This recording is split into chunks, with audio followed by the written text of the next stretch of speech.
Isa. Natatawa kasi ako sa kapitbahay natin. Lagi nag-aaway, babaero no kasi yung lalaki. Gwapo at maputi din kasi. Anong maputi? Maitim yan. Bakit? Bakit naman mismo talaga yung lalaki ah? Mukha at braso lang ang maputi niyan. Pero ang bitlog niyan, sobrang itim. Yan ba yung nakuha mong chismis sa labas? Anong chismis? Babaero siya, di ba? Kaya sa akin ka maniwala. Hinahawakan kasi niya mismo sa akin. Ang itim, sobra.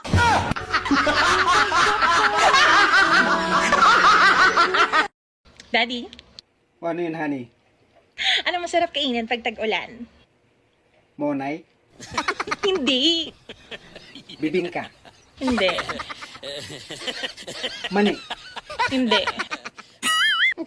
Ano ba yung masarap? Ako. Ako dapat yung masarap kainin pag tag-ulan.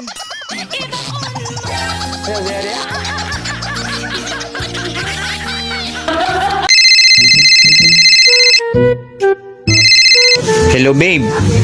Hello babe, may sasabihin ako sa'yo. Ano yun babe?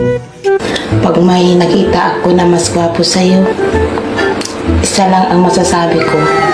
Ay, ano yun babe? Paalam babe.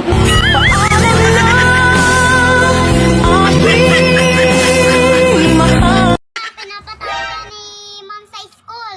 Bakit? May ginawa ka na namang kalokohan, no? Bakit ako? Ako pinapatawag eh.